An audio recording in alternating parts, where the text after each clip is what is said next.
అందరికీ నమస్తే. Welcome to సోనీస్ cooking world. ఈరోజు వీడియోలో అయితే 1 కేజీ రైస్తో అరిసెలు ఎలా చేయాలో చూపిస్తాను. దీనికోసం ముందుగా 1 కిలో రైసు ఏవైనా సరే, స్టోర్ బియ్యం కానీ వడ్ల బియ్యం కానీ ఏవైనా సరే 1 కిలో 24 గంటల పాటు బాగా నానబెట్టుకొని మధ్య మధ్యలో కడుగుతూ ఇలా వడగిన్నెలో వేసుకొని వడారిపోనిచ్చి శుభ్రంగా మిల్లుకిచ్చి పట్టించుకోవాలి. లేదు మీరు ఇంట్లో మిక్సీలో వేసుకున్నా పర్వాలేదు. ఇలా నేనైతే మిల్లుకు పట్టించాను. పట్టించుకున్నాక ఇలా పిండి అంతా జల్లించుకోవాలి. జల్లించుకుంటూ పిండి ఆరిపోకుండా ఇలా మధ్య మధ్యలో పిండినంతా బాగా అదిమి పెట్టినట్టు పెట్టేసుకోవాలి. నేనైతే 2 సార్లు జల్లించానండి. నూకుందనేసి ఫస్ట్ టైం జల్లించినప్పుడు కొంచెం ఎక్కువగా నూకుందనేసి 2 సార్లు జల్లించి పిండి అంతా అదిమి పెట్టేసి పిండి ఆరిపోకుండా ఒక క్లాత్ కప్పేసుకున్నాను. చూసారా, జల్లిస్తే ఎంత నూక అనేది వచ్చింది. ఇవి ఉంటే అరిసెలు అనేవి సరిగ్గా రావు. ఇప్పుడైతే నేను ఆర్గానిక్ బెల్లం అయితే తీసుకున్నాను. బాగా సన్నగా తురుముకోవాలి. కేజీ బియ్యానికి 3/4 కేజీ బెల్లం పట్టిద్దండి. ఇలా చూసుకొని తురుముకోవాలి సన్నగా. 1/4 కిలో పక్కన పెట్టేసి 3/4 కిలో బెల్లం అయితే తురిమేసుకున్నాను.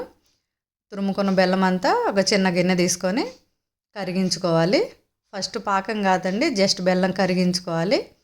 ఇలా బెల్లం అంతా గిన్నెలో వేసుకొని 1 టీ గ్లాస్ వరకు నీళ్లు వేసాను. ఒకసారి చూసుకున్నాను, ఇంకొంచెం పడతాయి అనిపించింది. 1/4 గ్లాస్ వరకు వేసేసాను.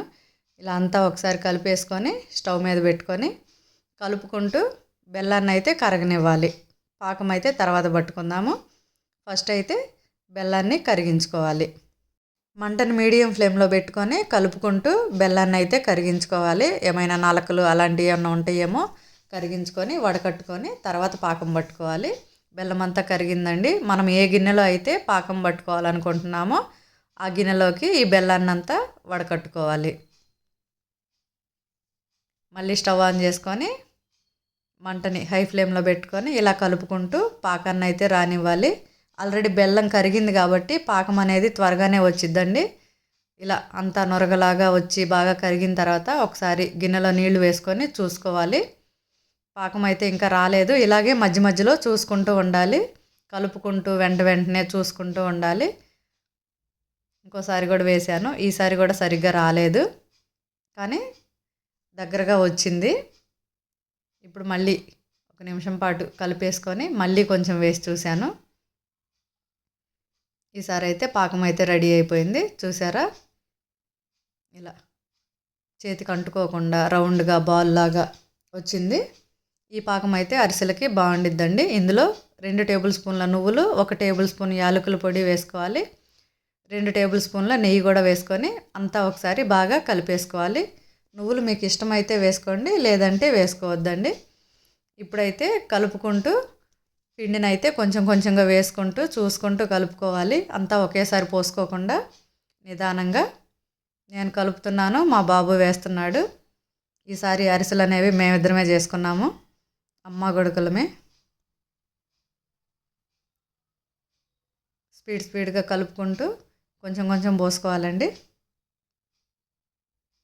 చుట్టూ ఎడ్జెస్ని అలా ఉన్న పిండి అంతా దగ్గరికి లాక్కుంటూ అంతా ఒకసారి కలిపేసుకోవాలి.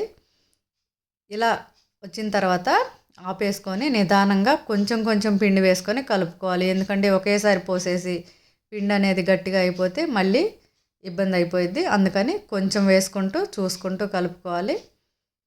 ఇప్పుడైతే చూసారా, పిండి అయితే ఇలా గంటె నుంచి నిదానంగా జారాలి. ఇది నేను చిన్నప్పుడు నానమ్మ వాళ్ళు చేసేటప్పుడు చూశాను. వాళ్ళు తెడ్డులతో గలబెట్టేవాళ్ళు పిండి. అప్పుడు ఇలా పైకి లేపి చూస్తే నిదానంగా జారిద్ది. అప్పుడు కరెక్ట్గా సరిపోయినట్టు మనం వేసిన పిండి.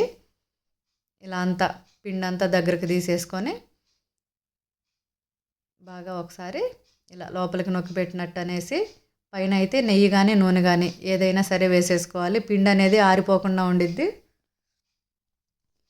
ఇలా అంతా వేసేసుకొని ఒకసారి ఈ పిండి మీద అప్లై చేసేసుకొని మూత పెట్టేసి పక్కన పెట్టేసుకోవాలి. నేను అరిసెలు అయితే ఫస్ట్ టైం చేశానండి. మూత పెట్టేసి పక్కన పెట్టుకొని స్టవ్ ఆన్ చేసుకొని కడాయి పెట్టుకొని డీప్ ఫ్రైకి సరిపడా ఆయిల్ పోసుకోవాలి.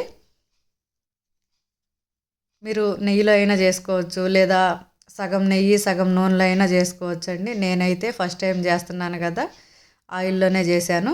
పిండిలో వేసాను కదా నెయ్యి. చూసారా పిండి అనేది ఎంత చక్కగా ఉందో, చాలా సాఫ్ట్గా, మరీ గట్టిగా లేకుండా మరీ లూజ్గా లేకుండా కరెక్ట్గా ఉంది.